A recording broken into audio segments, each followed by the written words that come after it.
Hello everyone, and welcome to Zentangle Untangled class number 56. I'm glad you could join me today. We're going to start with whatever box or shape you like, as always. And then we're going to switch over to my pencil. Of course, I'm going to draw my pencil a little bit harder than what you should. You want it to just be so that you can see it. And you're going to draw some random wavy lines across your section, or if you want to do it diagonally, that's fine. You're basically going to make a grid pattern, but you're going to make it wavy. So you just want to kind of fill it in how you want. Spacing should be whatever it is that you like. There's no rhyme or reason, really. Try to make the pattern of the waves a little bit different than the line before, so it doesn't seem quite so uniform. Might be a good suggestion. I'm going to go back to the actual, actually I'm going to use my thicker Sharpie here, because look, I'm going to be coloring in some of these boxes, and the thinner pen is going to get a little bit time consuming, I guess. So what we're going to do is you're going to outline inside of the pencil. So just inside of your pencil. You don't need a big gap there. And then you're going to if it's very random, you're just going to pick a couple of boxes in each row, or if you like to work up and down, do a column, and you're going to color them in. So this one here, I'm just going to color it in. I probably should have a board underneath here because this ink is probably going to go through to my table. We'll see how I do. So I'm just going to kind of do a couple of them. And again, I'm leaving a space. So I'm inside of the pencil. So you can see that it's going to leave that white border. If you look at the picture on the left, it's going to leave a white border in between all the lines. That's what the pencil is. So this ink, or excuse me, the marker should not be touching the pencil. It should be inside of the pencil lines. The majority of the columns or rows that you're working in will be dark or some kind of a filled-in box. It's up to you how often you want to switch up the pattern. So I'm just going to do a couple here that are solid, and then you can add a couple of different designs. You can basically do whatever it is that you like. But in order for the design, the fancy boxes as I'll call them, to stand out, you want to have many that are plain.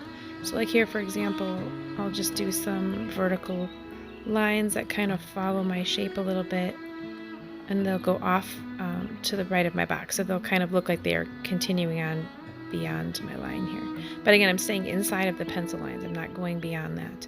So you can kind of switch it up. You can change whatever it is you like. The original design that I saw had these circles in it.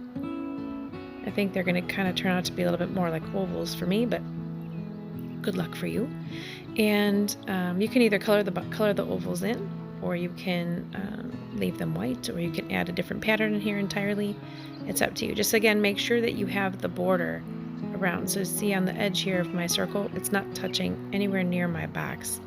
It's just going to be a white border behind that. And then I'll color this one in. So again, you're going to just do them at random. You're going to kind of just see where it is that you like to have horizontal lines, vertical lines, some kind of pattern, something that has a little bit more white in it. But again, stay inside of your pencil line.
said that this is probably sticking to the paper, or excuse me, to the table, and it definitely indeed is.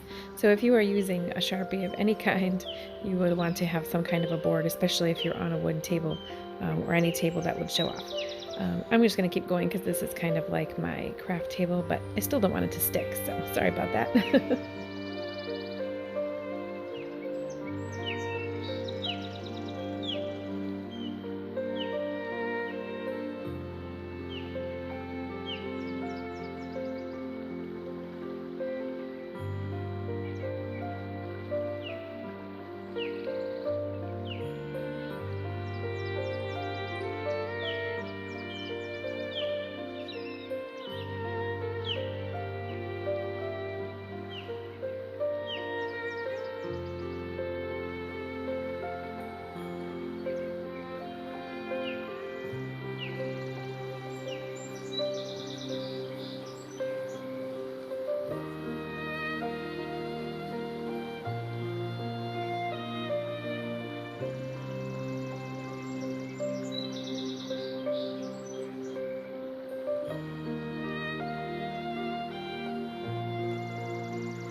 So now as I did these white ovals, I don't really like how much white is around there.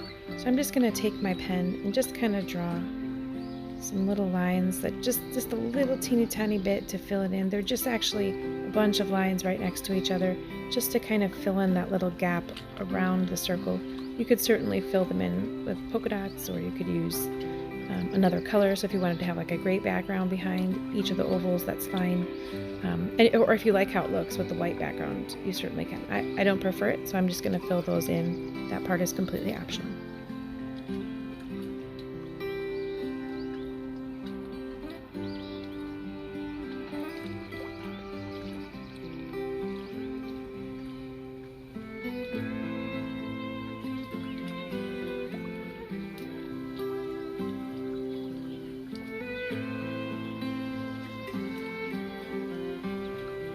I think it looks pretty nice. One last pull up of my paper here, because it's stuck again, but I think it looks pretty cool. So again, you can change that pattern however it is that you'd like. With the second pattern, I'm going to draw another box. You can do whatever it is that you'd like for that. I'm just going to use my standard pen. In my case, it's a Sharpie just for the video, but just a regular pen for this one. And in any of the corners, doesn't matter which one, we're going to draw some random wavy lines. And you want to start in all the corners first, because that's going to give you kind of your top layer. And you just want to very randomly repeat that original pattern that you drew, or excuse me, the original line that you drew. These lines don't touch each other, as you can see in the little picture on the left. You just kind of want to have it so that they sort of look like the pattern's coming in and going to create kind of a hole. So I'm just going to turn my paper here and just up a little bit more. So we're going to just do exactly the same thing. Now this time I'm going to make my wave pattern out a little further because that's the kind of shape that I want to follow. And then I'm going to fill it in behind it, and then I'll add a little bit more to the front. So that's kind of a good way, instead of starting in the corner and making your pattern from there, you can kind of draw out from the corner a little bit, draw your wavy line or whatever it is that you do, and then you can go back on the outside and make it a little bit wider if you wish. So again, this is random. The lines aren't exact carbon copies of the line before. You just want to have it of similar shape. So just ignore that little part where I went over there. And you're just going to keep going around from corner to corner, and then you're just going to keep turning the paper and fill it in until you have the entire section filled, and it looks like you have kind of a 3D hole there if you look on the left.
that I have all my sections filled in, the last step that you want to do is you want to add some shading. So you're going to start not on the first row, which are the ones that are in the corners, but you want to start on the next ones.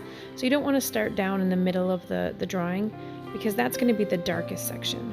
So you're just going to draw a little bit of a shadow along the edge where like one section that you drew meets another section. So it might come over to the side a little bit depending on what shapes you have.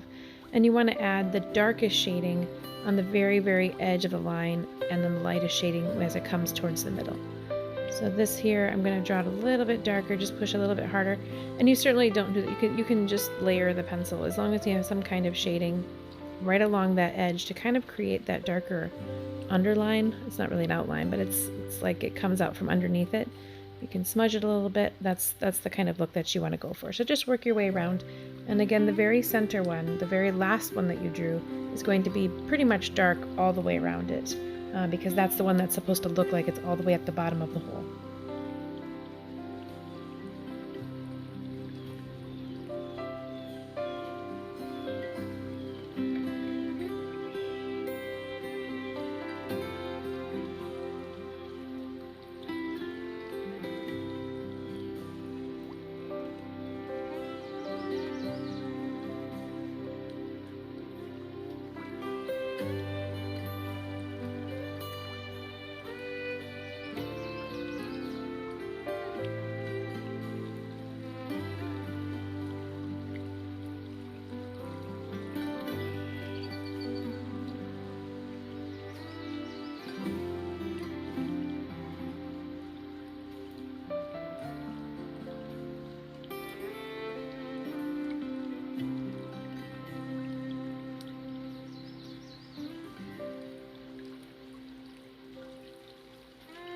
So you really need the shading to make this pop out. I think it looks very cool.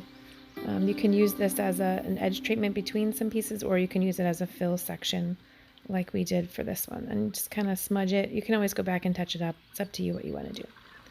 I'm going to switch to my last design here, and I'm going to just do, you can use this as a border or medallion or just a general doodle, whatever it is that you like.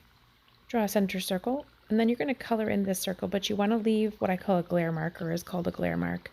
So you want to have just one little sliver of white. It's really hard to see on the video, but it's just got one little shine line on the black center. So you're going to draw some petals around. Don't make them too fat at the end. You want to kind of have them be a little bit more thin at the end.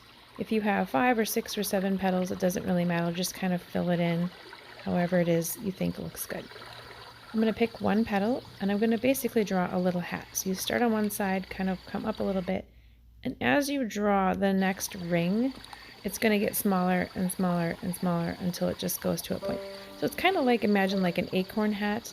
You just kind of start a little bit down and behind, go across and over, and then you're just going to get a little bit smaller with this same, it's basically like a C shape.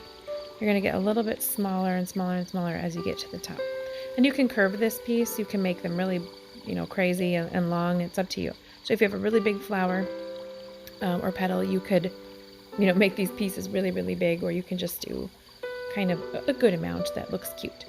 So whatever it is that you like, however kind of you want to do this design is perfectly fine.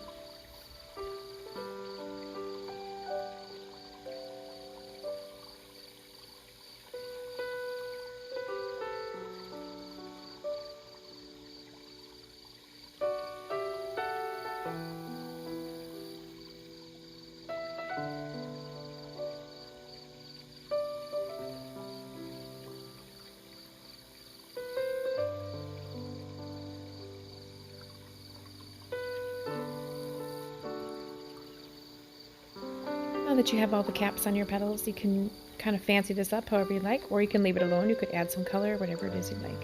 The original one that I saw had these teardrop shapes on it. So they had these little teeny tiny teardrop sections. It was kind of like a hollowed out circular petal, I guess is the look that it kind of gave. Was that was more like a curled piece, and you could go inside. So you could do any kind of design like that, or you can add these little vein pieces that are on the petals. You could add some little dots or something cute there. Let's try another one. So you just kind of draw the little opening to the house, kind of close it off a little bit at the top, And then you can add some lines in there just to kind of create a little bit more of a 3D look and color in the center. So really you could do anything with these that you like. It doesn't have to be exactly what was in that design. You can have a lot of fun with this. So I'm just going to draw one more little one to show you that you can kind of tuck them inside of each other and make a big long beautiful border, or use this on a card or whatever it is that you'd like.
Again, the final step would be to add some kind of shading. If you've added color to this, you could just use whatever colored pencil or marker you've used, and just add your shading a little bit darker on one edge. So I'm just going to do this one here. It's a little bit smaller, but I'm just going to shade, perhaps for mine, I'm just going to shade the left side. So when you get to these caps, you're just going to do a little bit on the left side. So you're not going to have the whole top of it shaded. It's just going to be kind of what's on the left side. So like here, this one's a little bit bigger. I'm just going to shade a little bit under each loop, each, I don't know what you call them, ring, hat, whatever it is. Just gonna kind of work my way out to the edge, and it creates kind of that 3D look, like those pieces are stacked on top of each other, which is kind of the look that you want. So again, if you're using colored pencil, you can just add a little bit darker colored pencil that you had right on this edge, or you can do the right side. It's up to you, or you can skip the shading. I mean, it is optional, but it does add a lot of depth when you add the shading into the design. So something like that. I do hope that you enjoyed the patterns that we had for today. I think they're a little bit fun. I try not to do a lot of grid patterns or a lot of loopy patterns, try to show you a different array of different things that I see or that I think are neat, and teach you how to draw them. So again, we do have a live class in person. It is in the library. It's a big open area, so I can have quite a few people. And it is May 13th from 6:30 until 7:30. We will be doing this virtually as well, so if you do not feel comfortable joining us live, you can certainly still watch the virtual videos. Thanks again for joining me. I hope that you enjoy this wonderful week, and have a great day. Bye-bye.